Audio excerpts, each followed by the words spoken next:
আসসালামু আলাইকুম। কেমন আছেন আপনারা সবাই? আশা করি ভালো আছেন। আমি একজন সৌদি আরব প্রবাসী। আলহামদুলিল্লাহ আমিও ভালো আছি। আল্লাহর রহমতে আল্লাহ অনেক ভালো রাখছে।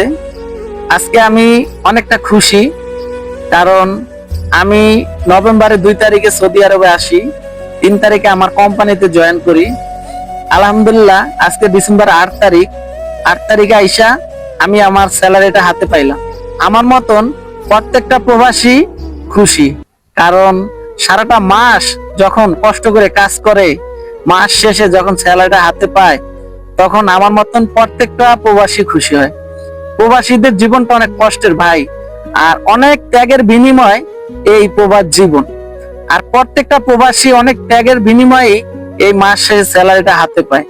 প্রত্যেকটা প্রবাসী স্যালারি হাতে পাইলে যত কষ্ট হোক না কেন, প্রত্যেকটা কষ্টের কথা ভুলে যায়। আর তাদের পরিবার, মানে প্রবাসীদের পরিবার একটু খুশি রাখার জন্য তারা অনেক কিছু ত্যাগ করে এই প্রবাস জীবন শুরু করে।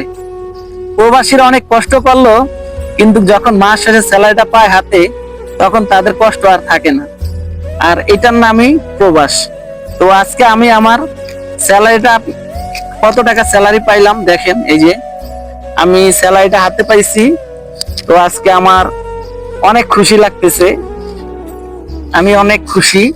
আমার স্যালারিটা আমি হাতে পাইছি, অনেক খুশি লাগতেছে আমার। তো আমার জন্য দোয়া করবেন, আর যদি ভিডিওটা ভালো লাগে অবশ্যই লাইক কমেন্ট শেয়ার করে দিবেন। নতুন যারা আছে তারা অবশ্যই উৎসাহ পাবে। তো ঠিক আছে, আল্লাহ হাফেজ, ভালো থাকেন, আসসালামু আলাইকুম।